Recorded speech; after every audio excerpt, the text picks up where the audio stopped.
السلام علیکم۔ آج جمعرات ہے، فروری کی 29 تاریخ۔ پاکستان میں اس وقت شام کے 7، بھارت میں 7:30، اور یہاں ہمارے اسٹوڈیوز کی گھڑیوں میں صبح کے 9 بج رہے ہیں۔ وائس آف امریکہ واشنگٹن کی اردو سروس سے میں ہوں خالد حمید، خبروں کے ایک بلیٹن کے ساتھ آغاز کرتے ہیں پاکستان سے متعلق خبروں سے۔ پاکستان میں قومی اسمبلی کے نومنتخب اراکین نے رکنیت کا حلف اٹھا لیا ہے۔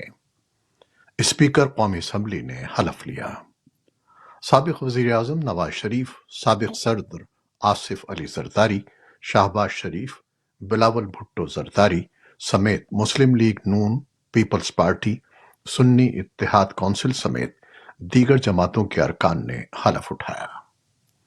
اس دوران مسلم لیگ نون اور سنی اتحاد کونسل کے ارکان ایک دوسرے کے خلاف نعرے بازی کرتے رہے۔ قومی اسمبلی سیکریٹریٹ نے وزیر اعظم کے انتخاب کے لیے شیڈول کا اعلان کر دیا ہے۔ نوٹیفیکیشن کے مطابق وزیر اعظم کے انتخاب کا عمل 3 مارچ بروز اتوار کو ہوگا۔ قائد ایوان کے انتخاب کے لیے کاغذات نامزدگی ہفتے کی دوپہر 2 بجے تک قومی اسمبلی کے سیکریٹریٹ کے شعبہ قانون سے وصول کیے جائیں گے۔ قومی اسمبلی کا اجلاس اتوار دن 11 بجے شروع ہوگا۔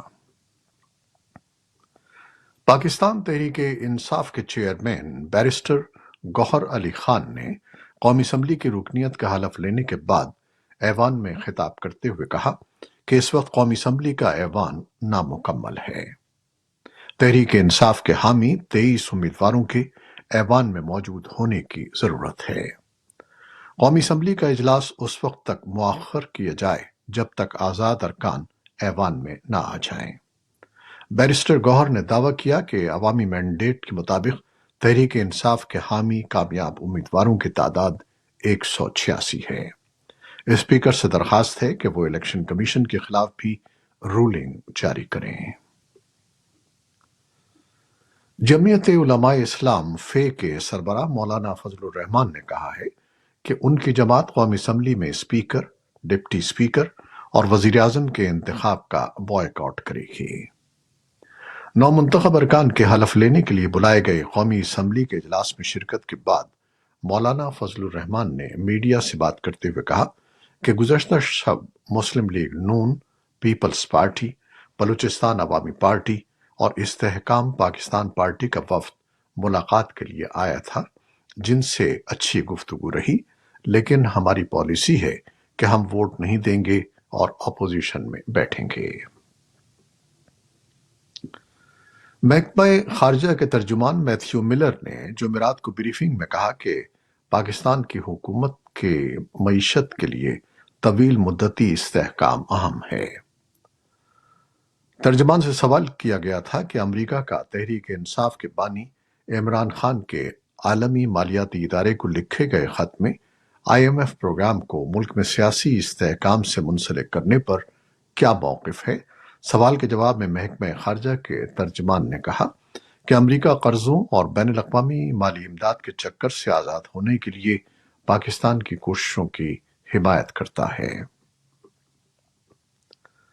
طالبان اور امریکی حکومت کے درمیان دوحہ معاہدے کے 4 سال پورے ہونے کے موقع پر طالبان کے ترجمان نے امریکی حکومت پر دوحہ معاہدے کی خلاف ورزی کا الزام عائد کیا۔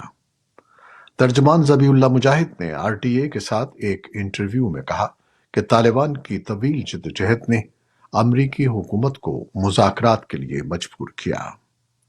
انہوں نے کہا کہ معاہدے پر دستخط کے بعد امریکی حکومت نے وعدہ کیا تھا کہ وہ افغانستان کے ساتھ معمول کی بات چیت، اچھے تعلقات اور ملک کی تعمیر نو میں حصہ لے گا اور افغانستان کی ترقی میں کوئی رکاوٹ نہیں ڈالے گا، لیکن ایسا نہیں ہوا۔ دوسری جانب امریکہ سمیت مغربی ممالک کا اصرار رہا ہے کہ طالبان جامع حکومت کے قیام کے ساتھ ساتھ لڑکیوں کی تعلیم اور دہشت گردی کے معاملے پر عالمی برادری کے تحفظات دور کریں۔ اقوام متحدہ افغانستان میں طالبان حکومت پر زور دے رہا ہے کہ وہ فوری طور پر قتل اور دیگر جرائم کے مرتکب افراد کو سر عام پھانسی اور کوڑے مارنے کا غیر انسانی سلسلہ بند کریں۔ بدھ کو جاری ہونے والے ایک بیان میں جنیوا میں قائم اقوام متحدہ کے انسانی حقوق کے دفتر یا OHCHR نے کہا ہے کہ اسے سر عام پھانسیوں پر تشویش ہے اور انہیں ظالمانہ، غیر انسانی یا ذلت آمیز سلوک یا سزا کی ایک شکل قرار دیتا ہے۔ غزہ کے ہسپتال کے ایک اہلکار نے بتایا ہے کہ اسرائیلی فورسز نے کم از کم 50 افراد کو گولی مار کر ہلاک کر دیا جو غزہ شہر کے رہائشیوں کے لیے امداد سے لدے ٹرکوں کی طرف بڑھ رہے تھے۔ شفا ہسپتال کے امجد علیوہ نے کہا کہ اس دوران 120 سے زائد افراد زخمی بھی ہوئے جن میں خواتین اور بچے شامل ہیں۔ اسرائیلی فوج نے کہا کہ وہ اس واقعے سے متعلق رپورٹس کی جانچ پڑتال کر رہے ہیں۔ اسرائیل نے بدھ کو کہا کہ اس نے جنوبی لبنان میں حملے کیے ہیں جن میں حزب اللہ کے ہتھیاروں کے ٹھکانوں کو ہدف بنایا گیا ہے۔ اس کا یہ بھی کہنا تھا کہ لبنان سے اسرائیل کی طرف داغے جانے والے کئی راکٹوں کو روک دیا گیا۔ ادھر غزہ میں حماس کے زیر انتظام وزارت صحت نے بدھ کو بتایا کہ اسرائیلی کارروائیوں میں کم از کم مزید 76 افراد کی ہلاکت کے بعد 7 اکتوبر کو شروع ہونے والی جنگ کے بعد سے اب تک کم از کم 29,954 افراد موت کا شکار اور 70,000 سے زیادہ زخمی ہو چکے ہیں۔ کینیڈا کی کابینہ کے ایک وزیر نے کہا ہے کہ کینیڈا جلد از جلد غزہ کی پٹی میں متاثرین تک امداد پہنچانے کے لیے کام کر رہا ہے۔ انہوں نے کہا کہ اردن جیسے ہم خیال ممالک کے ساتھ شراکت داری میں ایئر ڈراپس کی فراہمی پر غور کیا جا رہا ہے۔ کینیڈا کے بین الاقوامی ترقی کے وزیر احمد حسین نے پچھلے ہفتے کہا تھا کہ امداد کی فراہمی اس تیزی سے نہیں ہو پا رہی جس کی اس وقت شدید ضرورت ہے۔ وائس آف امریکہ کے قائم مقام ڈائریکٹر نے وائس آف امریکہ کی فارسی سروس کے صحافیوں کو ایران میں ان کی غیر موجودگی میں پروپیگنڈے کے جرائم پر سزا کی مذمت کی ہے۔ ہیکنگ گروپ عدالت علی نے ایرانی محکمہ انصاف کی دستاویزات گزشتہ ہفتے شائع کی تھیں جن میں دکھایا گیا تھا کہ تہران کی انقلابی عدالت نے وائس آف امریکہ کی فارسی سروس اور کئی مغربی میڈیا گروپس کے درجنوں صحافیوں کے خلاف سن 2022 میں ہونے والے ایک خفیہ مقدمے میں فیصلے سنائے تھے۔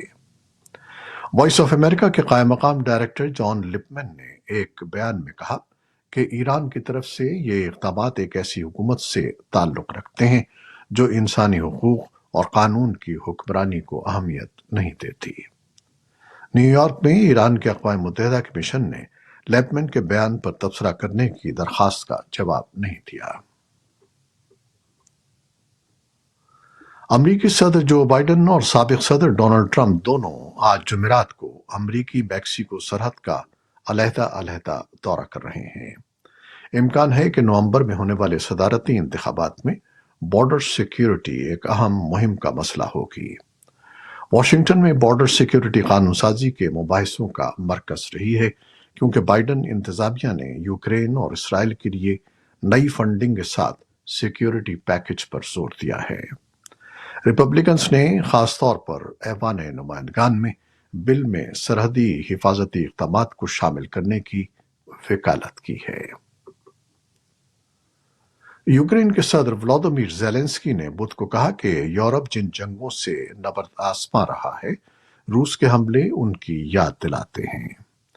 زیلنسکی نے البانیا میں جنوب مشرقی یورپی رہنماؤں کے اجلاس سے خطاب کرتے ہوئے کہا کہ تمام آزاد قوموں کے لیے اہم ہے کہ پوٹن یہ جنگ ہاریں اور یہ کہ روسی رہنما کے شکست میں ہی ہماری سلامتی ہے۔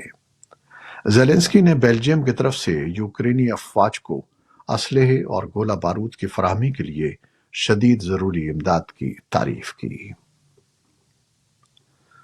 یوکرینی فوج کے سربراہ اولیگزینڈر سیریسکی نے کہا ہے کہ یوکرینی افواج نے ایودیکا کے مغرب میں واقع گاؤں اور لیوکا سے روسی فوجیوں کو پیچھے دھکیل دیا ہے، لیکن مشرقی محاذ پر صورتحال بدستور مشکل ہے۔ یوکرین کے حکام کا کہنا ہے کہ روسی افواج نے گزشتہ ہفتے مشرقی یوکرین کے اسٹریٹجک شہر ایودیکا پر ایک ماہ کے طویل حملے کے بعد قبضہ کر لیا تھا اور وہ فرنٹ لائن کے ساتھ ساتھ کئی دیگر علاقوں پر بھی قبضے کی کوشش کر رہے ہیں۔ ہیومن رائٹس واچ کی ایک رپورٹ میں کہا گیا ہے کہ ترکیہ اپنے حامی گروپوں کے ساتھ مل کر شمالی شام میں انسانی حقوق کی خلاف ورزیوں اور زمین اور جائیداد کے حقوق کی خلاف ورزیوں کا ذمہ دار ہے۔ رپورٹ میں کہا گیا ہے کہ کرد خواتین قیدیوں نے زیادتی سمیت جنسی تشدد کی اطلاع دی ہے، جبکہ 6 ماہ سے کم عمر کے بچوں کو ان کی ماؤں کے ساتھ حراست میں لے لیا گیا ہے۔ سن 2011 میں دمشق کی حکومت کے مخالف مظاہروں پر وحشیانہ جبر کے بعد جنگ شروع ہونے کے بعد سے اب تک 5 لاکھ سے زیادہ افراد موت کا شکار ہو گئے ہیں اور لاکھوں بے گھر ہو چکے ہیں۔ رپورٹ پر ترکیہ کا فوری رد عمل سامنے نہیں آیا۔ مغربی ہونڈوراس میں حکام نے بتایا ہے کہ بدھ کو 2 بسیں آپس میں ٹکرا گئیں، جن کے نتیجے میں کم از کم 17 افراد ہلاک ہو گئے۔ 14 افراد کو ہسپتال لے جایا گیا، جن میں 4 شدید زخمی ہیں۔ خیال رہے کہ ایک ڈرائیور نے بس اپنے اسسٹنٹ کے حوالے کر دی تھی، جس نے کنٹرول کھو دیا اور مسافروں سے بھری گاڑی مخالف سمت سے جانے والی بس سے ٹکرا گئی۔